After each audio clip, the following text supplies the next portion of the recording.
Preparing for broadcast, testing one, two, three.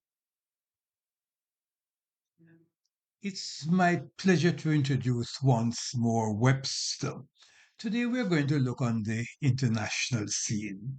Webster 2025 has come to a close, and we're at the dawn of 2026. How do you see it on the international scene? Okay, so let's look at what happened in 2025. One of the biggest challenges was the Gaza war between Israel and Hamas. Fortunately, some negotiations have actually stopped the war. Um, now they're doing a peace agreement in terms of three stages. Stage one has been implemented, so I do see the possibility of a general peace and a calming down of the violence in the Middle East. In terms of a time frame, about when you think that this will be actualized. What I think is a sticking point right now is the negotiation for international troops to patrol the Gaza area. Um, what is happening now is that a lot of countries are clarifying what the rules are because they have to go back to their individual parliaments and get approval for it. So I'm thinking maybe halfway through 2026 that some kind of framework will be developed for it. Should this be achieved, do you think it will be sustained, taking into consideration the competing factors that are involved? One of the key points of everything would be to disarm Hamas. Hamas, even though they said they agreed, they made agreement to give up their weapons, have not taken any steps to do that. So it is going to probably take some of their close allies, Qatar and UAE and Egypt and Turkey and some of those governments to actually put pressure on them to disarm. If they are disarmed, then the possibility of a longer lasting peace will exist. But Okay, as long as they're fully armed, then there's always risk of skirmishes. okay. Can we have a look on the Russia-Ukraine situation? How do you see it? Okay. Unfortunately, from the last sets of reports, it looks as if Ukraine is basically losing. And I'm not saying that in a negative sense. I mean, their soldiers have fought valiantly. Their politicians have gone to a lot of international countries to get aid and military support. But the fact is that their population is a lot smaller than Russia's. Uh, the other problem that they have is that the delivery of weapons they need to keep fighting has been reduced. So they're fighting with less weapons than they need to keep the Russians from advancing. If you look at November and December, the Russians have advanced several hundred kilometers. So what I see is that at some point the Ukrainians need to cut their losses and come to an agreement. Not because it's given into Russia. I know that they're going to have a lot of resistance doing it because it's seen as surrendering to Russia. But they do need to keep the rest of the country that they have together, and they need to stop the bleeding in terms of thousands of lives that are being lost. So the prospects I see is some kind of negotiated settlement sometime next year, because right now, if the trend continues, they're going to have a lot less territory to their name. The fact that I see playing itself out is the fact that you can't have two winners. And it seems to me that Russia is really determined in keeping a substantial portion of the that is ground. And You have a situation where Zelensky, probably against his will and against the will of the people, might be forced to make excessive concessions, Yes, unfortunately. unfortunately. Now, if he had heeded the advice 2 years ago, sorry, 3 years ago in 2022, he could have kept Donbass, and he could have kept a lot more of his territory, and only had to give up Crimea. But that deal was scuttled. So now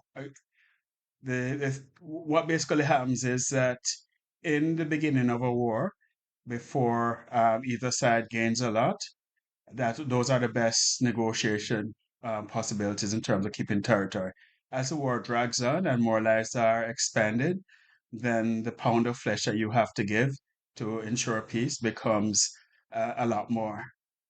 So my thinking is that sometime in 2026, maybe April to June, they might have to sign a peace agreement and stop the fighting. Because if not, then they're going to get overrun. And what is the continued role of NATO? Because they have been, really involved, and Russia has not been very pleased with some of the NATO moves within the area. How do you think, should there be a peace accord, NATO is going to play out in this situation? Okay, so NATO is actually a participant in that war by means of, first by means of proxy, but now they're actually providing logistics towards the Ukrainian troops. They're actually assisting in certain types of operations on the Black Sea against Russian naval vessels, against Russian ports. So they're almost viewed as a participant in the war itself, even though not declared. Well, Now the problem is that a lot of these leaders have gone all in terms of popularizing their population that they could win, and they're winning. And to go back now would be seen as a huge step down from the initial optimism and initial statements to their population that they're winning and they could win with minimum effort. So the, it's very hard for them to step back. will Ukraine be permitted to join NATO? Because this has been, I think, part of the fear of Putin. How do you think will Ukraine, how do you think that will play out? Ukraine will, if okay, one of the sticking points and one of the causes of the war was actually the Ukraine moving in the direction of joining NATO. Right. One of the agreements that they're going to have to make, if it's a side agreement, would be that they stay neutral and not join NATO. If You think that what is one of the demands of Putin? that is one of the yeah, that is one of the demands of Putin. That's one of the demands of Russia. Uh, I don't know how it's going to that term is going to be resolved, but it does seem to be one of the sticking points to any kind of agreement or settlement between Ukraine and Russia.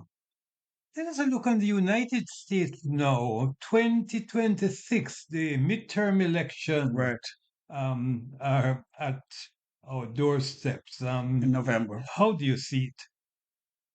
I mean, If I were it is, I mean, both parties have a lot at stake. okay, if I were calling it right now, the Democrats would have a big advantage. Why The, would that be the so? Democrats have an advantage because the economic situation with America for the everyday person has not yet improved to the level in which they were promised. And in many elections, the economic situation is a determination of the winner. It doesn't mean that it's set in stone because the Republicans they passed their big the Big Beautiful Bill. That's their nickname for it, where they're going to reduce taxes. They're going to reduce that when they allow businesses to write off equipment at a faster scale than they did before. They're going to allow people purchasing cars to deduct the interest. And there is also a policy of for those people that are working in the restaurant industry, no taxes on their tips and no taxes on overtime. So those policies are coming into play on January 1st. So if those policies come in and people see a notable difference in terms of their salaries that they're making, they're going to reward Republicans. So it's possible for the Republicans to retain their seats, but as it stands right now, the prediction is that Democrats will take over one of the two houses. But it's not set in stone. If the policies kick in and the economic situation turns around, then Republicans might be able to hold on. What are the current polls showing in terms of the popularity of Trump over against the Democrat? Okay, well, the Democrats, they have been polling, they're trending very, very low in the polls. You're talking about in the 20 something percentile. Trump popularity had dropped to 39% or 38%.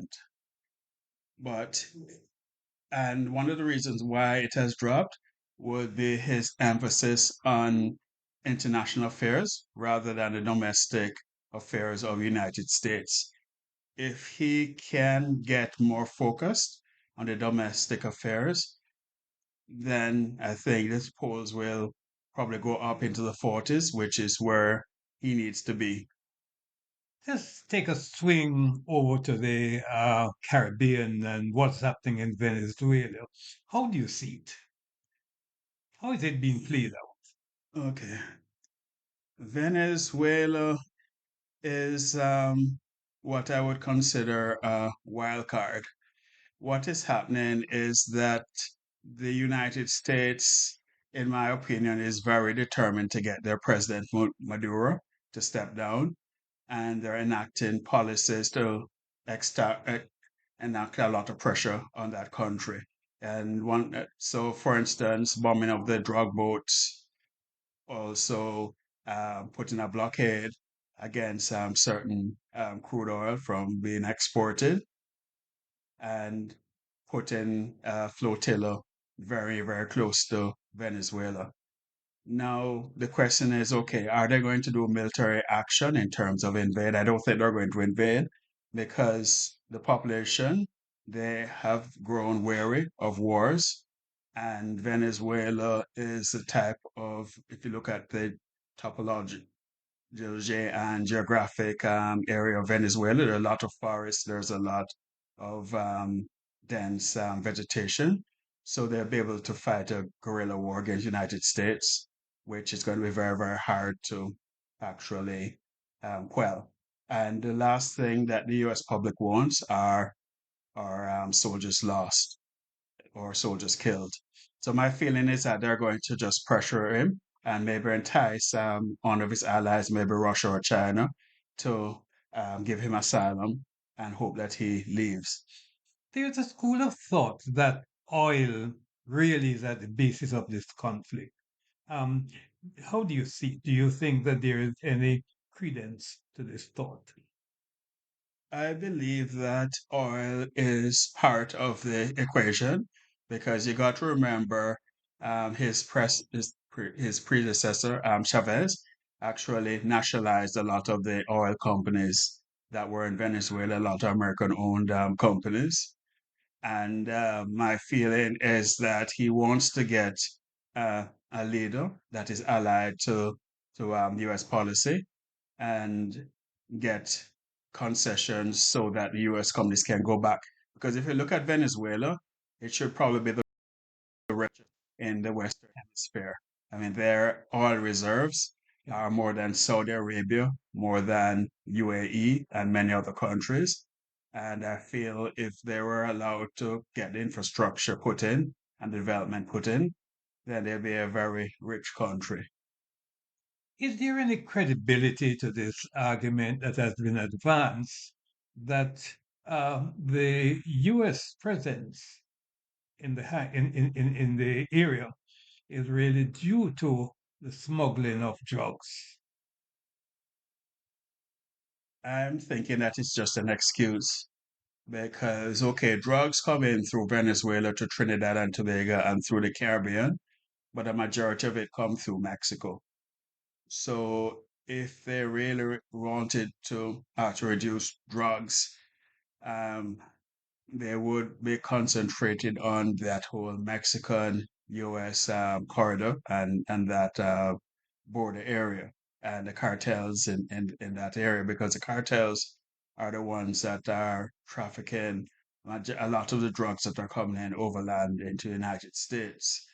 Now, the process of just torpedoing a boat seems to be very, very brutal Yeah. and not within the nature of a westernized country that believes in law and order. So I think that they are just making the issues harder for themselves by doing that because they're losing international support when they do that. Even some of their European allies are refusing to share certain types of intelligence because of what they're doing with those drug boats. The enigma of Donald Trump, you either like him or you don't. I mean, that is the picture that you get of Donald Trump internationally. Will he continue to win friends and influence people, or will he continue to be seen as someone, that has virtually been dismantling all the corporation which has been, in place? Okay, Uh, so let's look at him, Donald Trump, in terms of one likability. Now, it seems a lot of the negative press and the negative views of him happened after he decided to run for election as a Republican.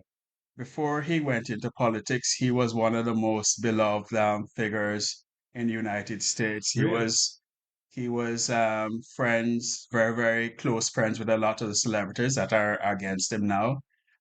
He was actually a big friend of the civil rights leaders such as Al Sharpton and Jesse Jackson. In fact, they gave him the NAACP award in 1998 and he was seen as a positive towards the black music industries and the rappers. So he had a very positive image and a very positive place in pop culture up to when he decided to run for elections. Now, one of the problems that I see is that he did not really come from the political world. He came from the business world. And in the business world, things move a lot faster than in government. And decisions to do certain things do not need the same level of red tape and approval as it needs in government. So my guess with him is that he sees a problem and he wants to fix it, but he hasn't been brought up in the way a politician might be brought up Wheel and deal. in terms of wheeling and dealing, because a politician would basically wheel and deal, give something up to get something, and in a lot of cases, if if he sees that there's a lot of opposition, they might back away. But he's a very determined person, and he's done a lot of unconventional things, such as shut down USAID, Yeah. uh, um, take over the Kennedy Center, uh, take steps to dismantle the Department of Education. Health too. health Mhm. care, radically reorganizing the country. Now, it might work or it might not work. So that's something to be seen. But I think because he went against the grain and went against the conventional needs of conducting politics and implementing policies, he created a lot of enemies. Mhm. And One thing that cannot be denied, though he has been successful in stemming the flow of illegals over the border, yes, he has. because that has really plagued the Democrats for a number of years. Yes, he decided to vigorously enforce the border laws in a way that has not been done for several decades. And a lot of politicians were not willing to go to the extent that he has. Mhm. And that has had a lasting effect on closing the border. Also, he's going after money that the illegal immigrants would receive, Ah, which lessens the incentive of coming to United States because a lot of people that were coming to United States were told that okay, if you make it across, you get a free phone, you'll get a free flight anywhere into the United States. You will be put up in a hotel and you'll be given a stipend and your immigration case will not be heard for years from now. So you can come across, and that was basically an incentive. You come across, you get free health care, you get a stipend, your kids are taken care of, your medical needs are taken care of, your food is taken care of. Now, if you remove that incentive, a lot less people will come. Uh, so that has basically been a sticking point between the Republicans and the Democrats. The Democrats wanted these people to come in my view, because they view them as future voters and future supporters.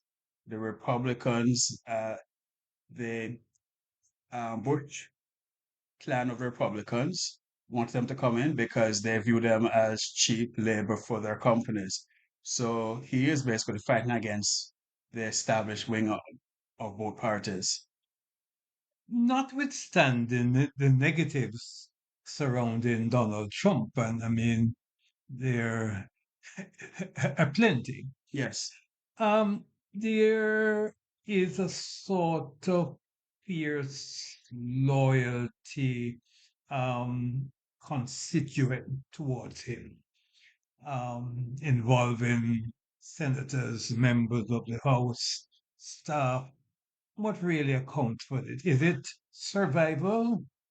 Okay. Because right now, among the base core of the party, he has very high approval and very high level of support.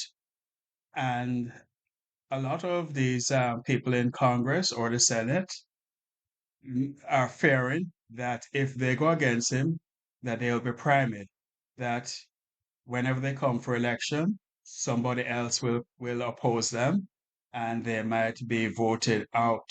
So that's probably where some of the loyalty comes in, that they don't want to be primed, and a few of the Congress people have been primed before.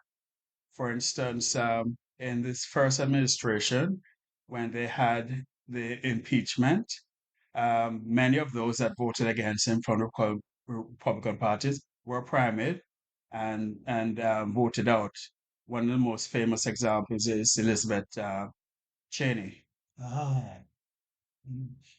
Finally, let us have a look on Canada, your home country.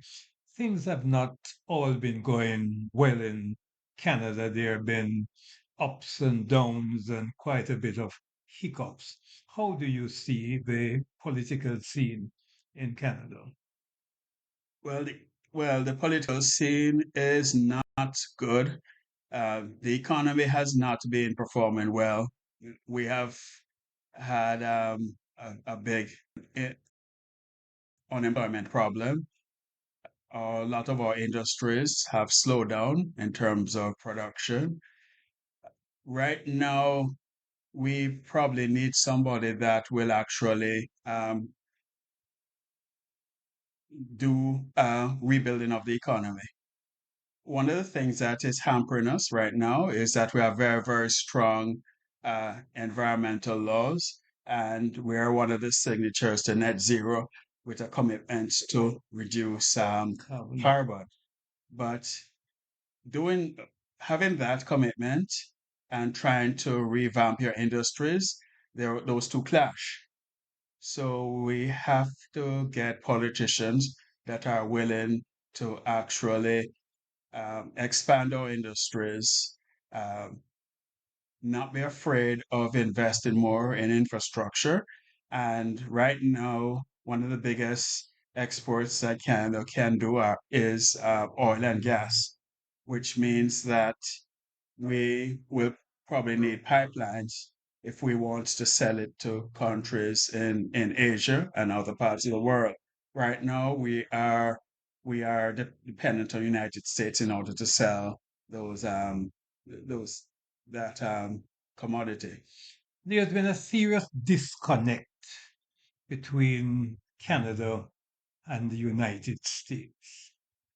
Do you envisage some sort of rapprochement in the near future? Oh, you mean a thawing of relations? I would think so because at the end of the day, I think both countries need each other. Canada needs United States for the market. United States needs Canada for the minerals, the energy, the gas, the raw materials. So I do see at a point both countries working out their differences.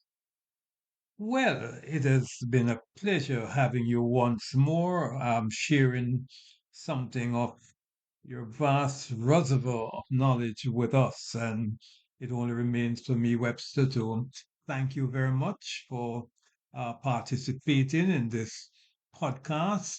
And we look forward to the future when we'll again have the privilege of hosting you. Thank you very, very much Okay, for coming. thank you.